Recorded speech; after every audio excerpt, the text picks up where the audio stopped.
come on.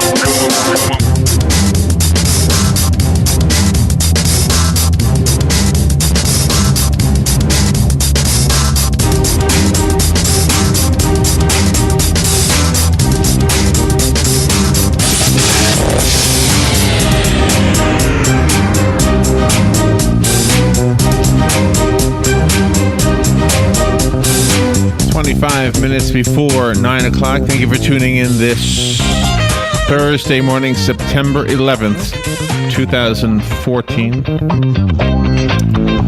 got the news to read to you. This segment is called News Bites because we shorten the news. We deliver it live, of course, and we also are reading it from different news sources. We'll tell you which news source we're getting the stories from so that you can read the details for yourself. We do make it short, though, and get to the point.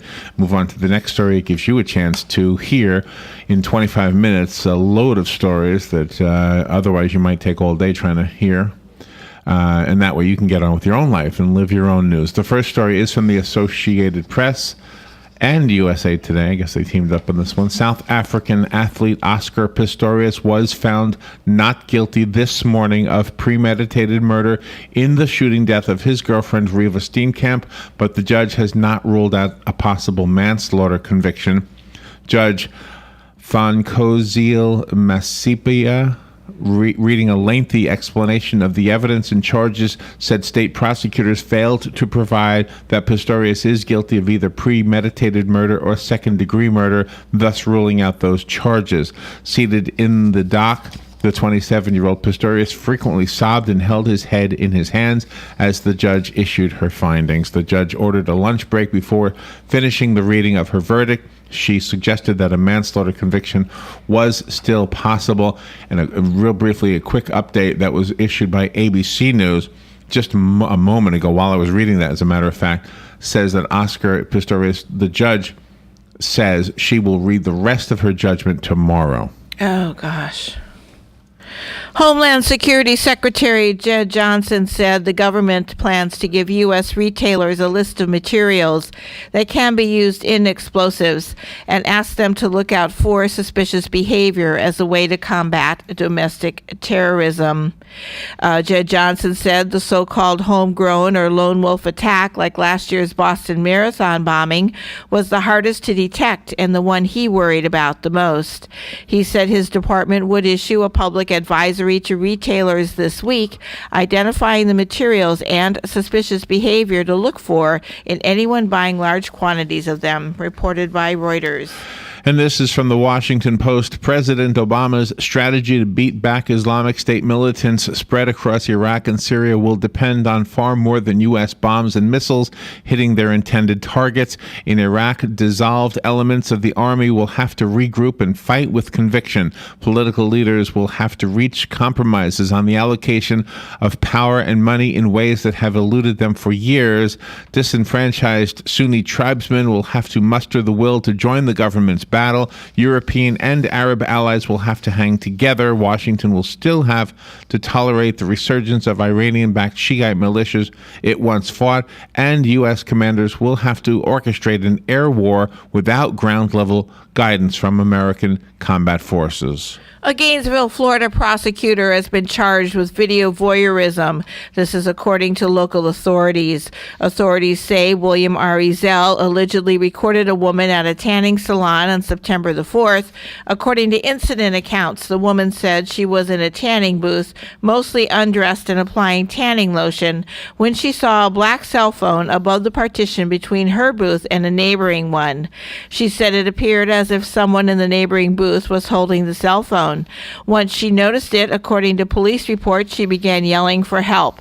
Investigators say an employee for the tanning salon confronted Ezell, who denied any involvement and left the establishment before law enforcement authorities could arrive. Police were able to get Ezell's identity and recommended charges of video voyeurism, which is a third-degree felony. Police said that the complaint against the prosecutor was being sent directly to the Fifth Circuit State Attorney due to the obvious conflict locally. Ezell resigned from his position on Tuesday, reported by the Florida News Network.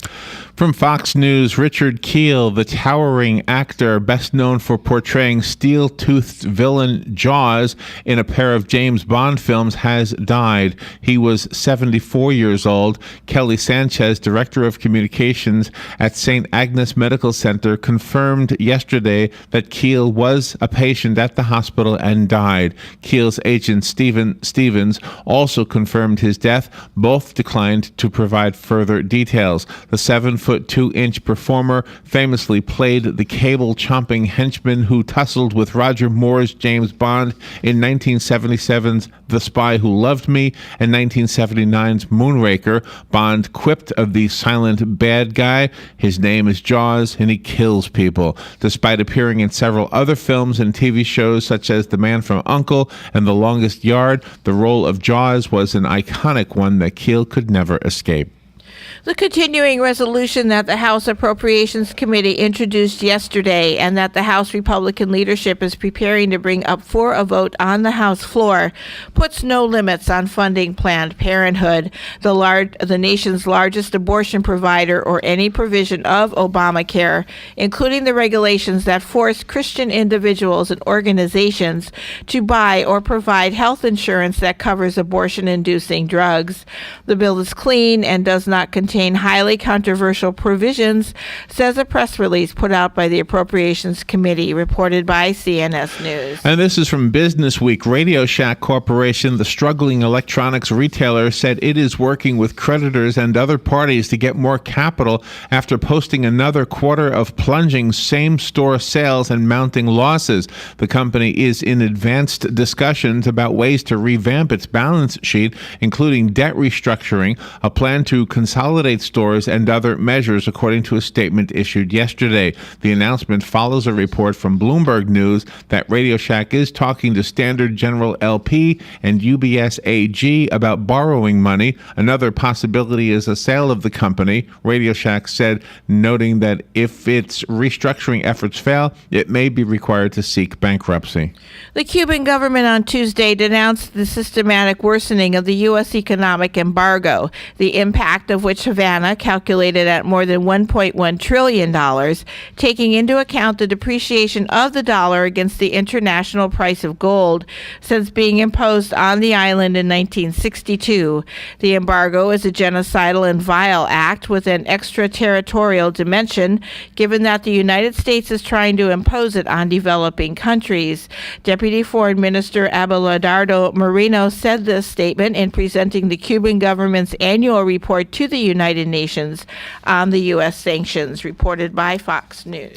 From NBC News, Iran said world powers should abandon their illogical demands over its nuclear program ahead of talks today to try to bridge wide differences in positions and end the decade-old dispute by late November. Deputy Foreign Minister Abbas Araki, one of Iran's chief negotiators, was speaking before a meeting in Vienna with senior officials from the three European members of the group of 6 world powers involved in the negotiations with Tehran. The talks between Iran and Britain, France, and Germany take place less than a week after Iran and the United States held a bilateral meeting in Geneva. It was not clear when the Vienna talks would begin.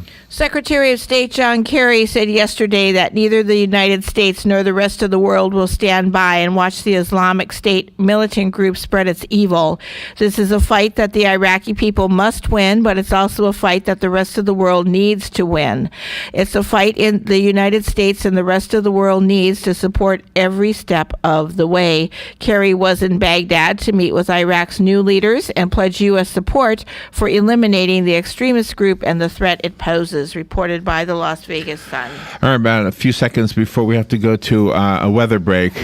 The ceremonies up in New York City have begun. The sound that I'm putting through the board right now is the sound of the beginning of the September 11th anniversary ceremony up in New York City.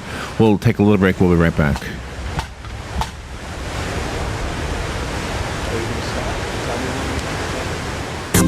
The weather is brought to you by myfwc.com. Safe boating is no accident. Today will be partly sunny. There can be a thunderstorm along the coastal areas this morning and across the interior this afternoon, the high 88 to 92. Partly cloudy tonight. Late at night, there may be a shower or thunderstorm along the coast. Low 70 in a few inland spots, 77 on the coast. Tomorrow, times of clouds and sun. A morning shower or thunderstorm at the beaches. Only in the afternoon, though, across the interior, the high 87 to 91. From the Florida Weather Center, I'm Joe Lundberg. Each morning, we wake up thankful to live in a free nation with liberty and justice for all. But sometimes those liberties can be put in jeopardy, and you may have questions about what to do or who to call. Let Doc Blanchard of Blanchard, Miriam, Adele, and Kirkland help you find the answers. Attorneys at law since 1974 and located in downtown Ocala. If you have legal issues, don't go it alone. Call 352-732-7218. Blanchard, Miriam, Adele, and Kirkland, helping protect your liberties every day.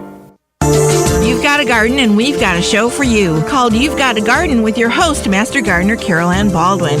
Carol Ann answers your questions about your flowers, your veggies, your grass, your trees, even questions about your bugs. And she's only on WOCA, so don't miss Carol Ann Baldwin and You've Got a Garden each Tuesday from 9 a.m. to 10 a.m. right here on WOCA The Source. All right, it is 8:46 a.m., and this is the point of the morning that we want to remember, especially what happened on September 11th. It was at 8:46 a.m. 13 years ago that Flight 11, American Airlines Flight 11, crashed into the 93rd through 99th floors of the North Tower of the World Trade Center. Rather than dead air and silence, let's listen to the ceremony up in New York City for a few seconds.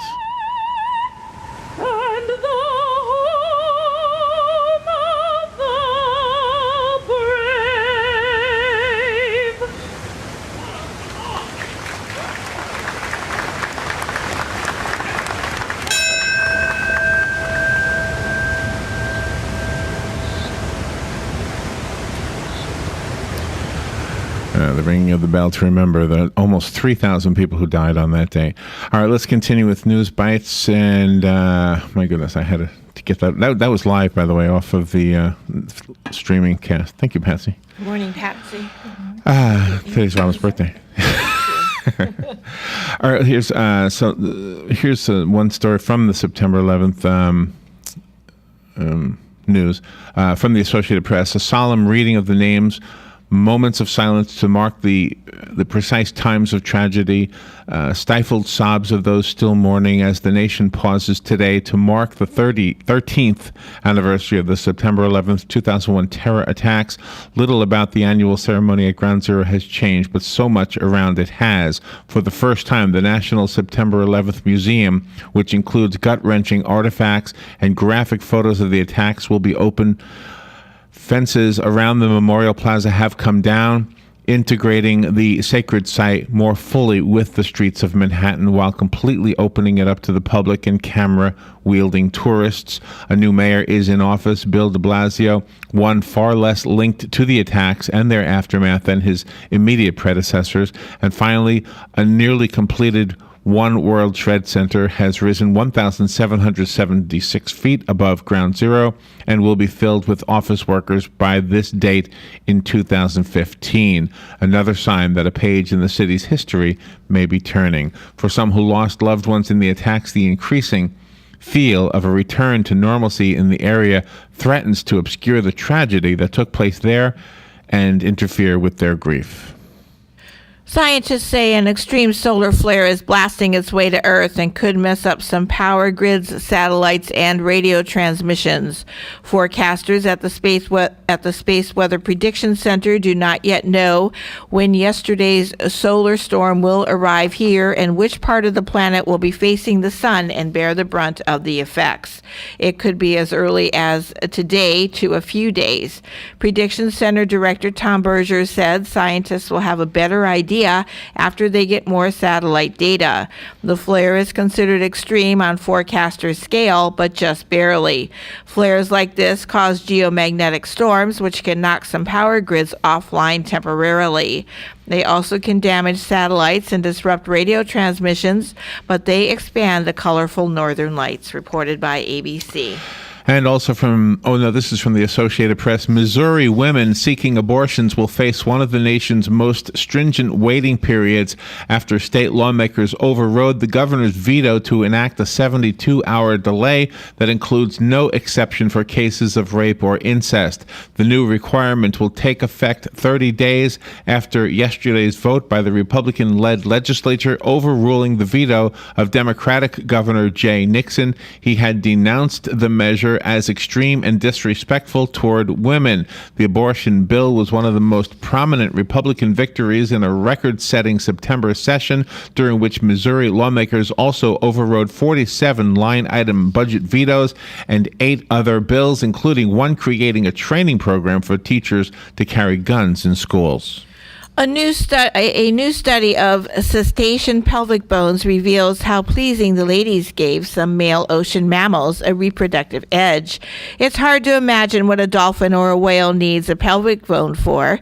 Sure, the structure was important 40 million years ago, when the ancestors of these seagoing mammals were walking around on land and had actual legs attached to actual hips. What? That's what they said. The whales and dolphins walked around on land. But for a legless swimmer, there doesn't seem to be any point of a pelvic bone. No wonder evolutionary biologists have long considered these small, apparently useless bones purely vestigial, designed eventually to vanish. Apparently is the key word here. A team of biologists has figured out what the pelvic bones of dolphins and whales are good for, and it's a lot more fun than walking. The bones anchor muscles that control the animal's penises, and far from fading away. They appear to be evolving to give the animal even more, finesse. Jim Dines of the Natural History Museum of Los Angeles County, co-author of a new study in the journal Evolution, is quoted as saying, "If you can maneuver the penis in a slightly different way, there could be an evolutionary advantage." Men, take note. Just leave it to you. Reporting. Leave it to you to bring some levity, Anna. That's great. I love that. All right, next story is from the Associated Press. Rob Ford, the controversial mayor of the city of Toronto, who became an international celebrity last year after acknowledging using crack cocaine in a drunken stupor, is believed to have a tumor in his abdomen. Dr. Ruben Devlin from Humber Regional Hospital said yesterday evening that Ford had been complaining of abdominal pains and that an examination resulted in a working diagnosis of a tumor. He said Ford had been suffering from stomach pains for at least 3 months, and they had worsened in the last 24 hours. It became unbearable for him, he said. Ford is 45 years old. He acknowledged using crack following months of denials. The mayor returned to work in June after a rehab stint for drug and alcohol abuse and is running for re-election on October 27th. The U.S. Air Force has told an atheist airman that he must swear his re-enlistment oath to God or he will not be allowed to re-enlist. This is according to the American Humanist. The airman, who is stationed at Creech Air Force Base in Nevada, has not been identified. The Air Force said he has until November to swear the oath required of all service members, which concludes with the phrase, "So help me God." The American Humanist Association said in a letter to the Air Force last week that the officer was told that he either had to say the phrase or leave the service.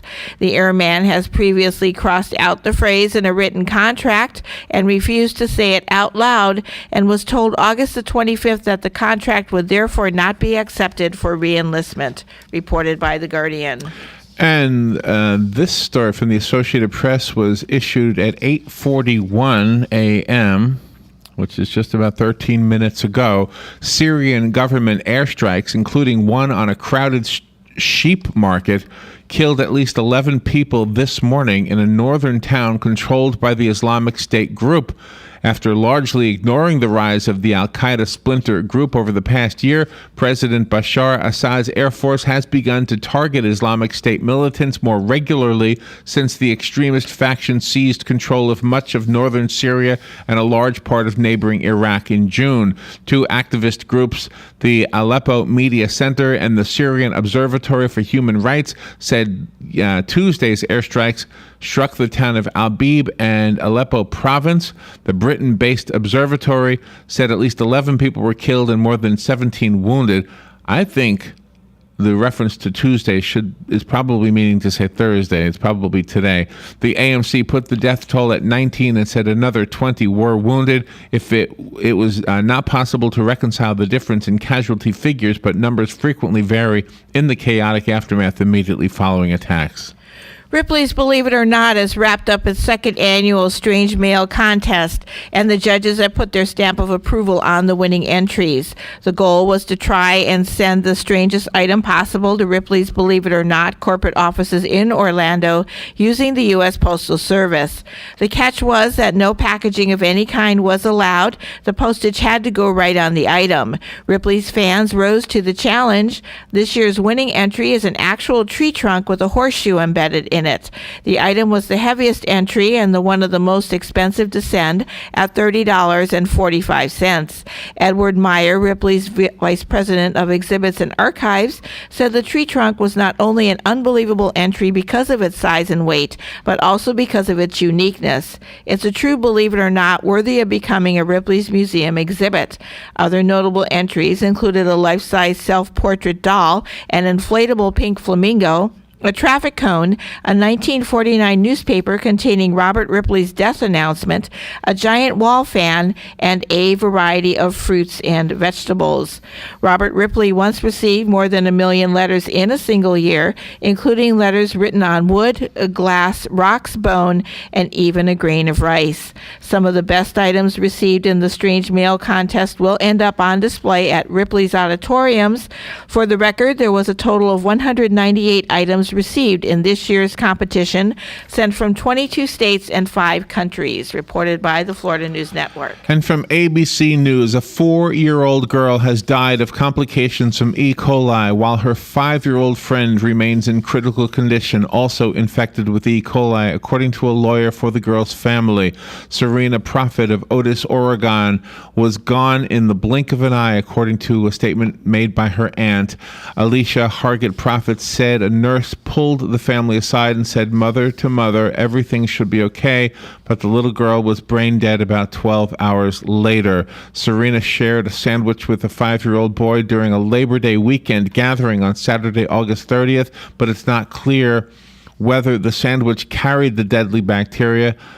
Who, according to the aunt, explained what happened in the following days. On Sunday night, Serena began to experience gastrointestinal pain. On Monday, the little boy was also sick, and they both had diarrhea. 2 days later, Serena's stools had turned bloody, and she wasn't eating, according to the aunt, so her family took her to the hospital, but she was sent home more than 2 times over the following days without ever being tested for E. coli. Oh, my God. An archive containing approximately 5 million Gmail addresses and passwords were dumped in an online forum, with 60% of them valid.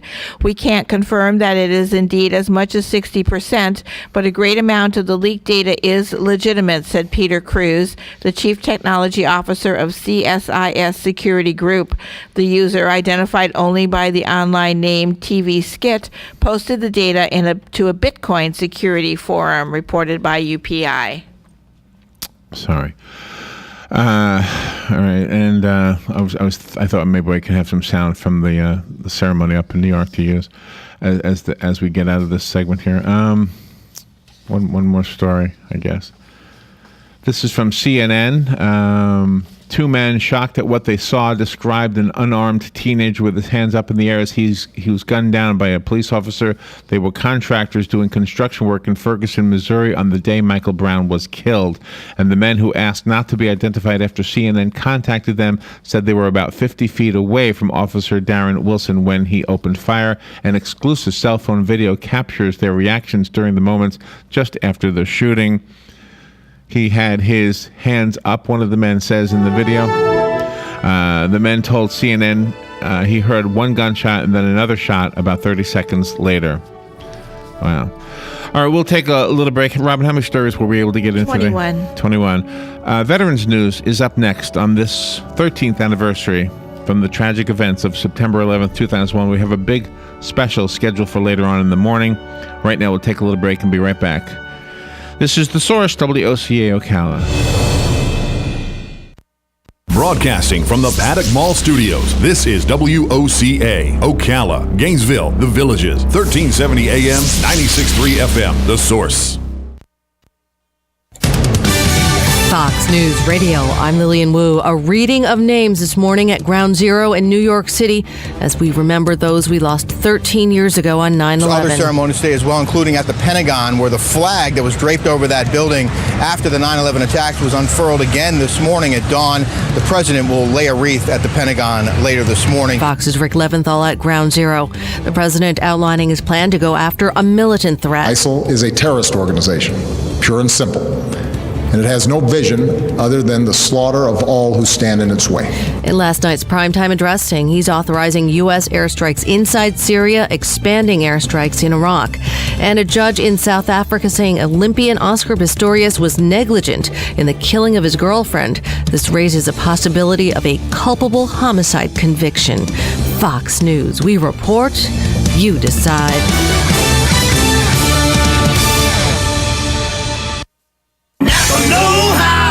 Worn-out shocks and struts make your car handle like a banana boat being towed by a super tanker. Fix that pavement pontoon now and get 4 qualifying Napa or Rancho shocks and struts for the price of 3 with a mail-in rebate offer. So stop sloshing around and conquer the job with Napa Know-How.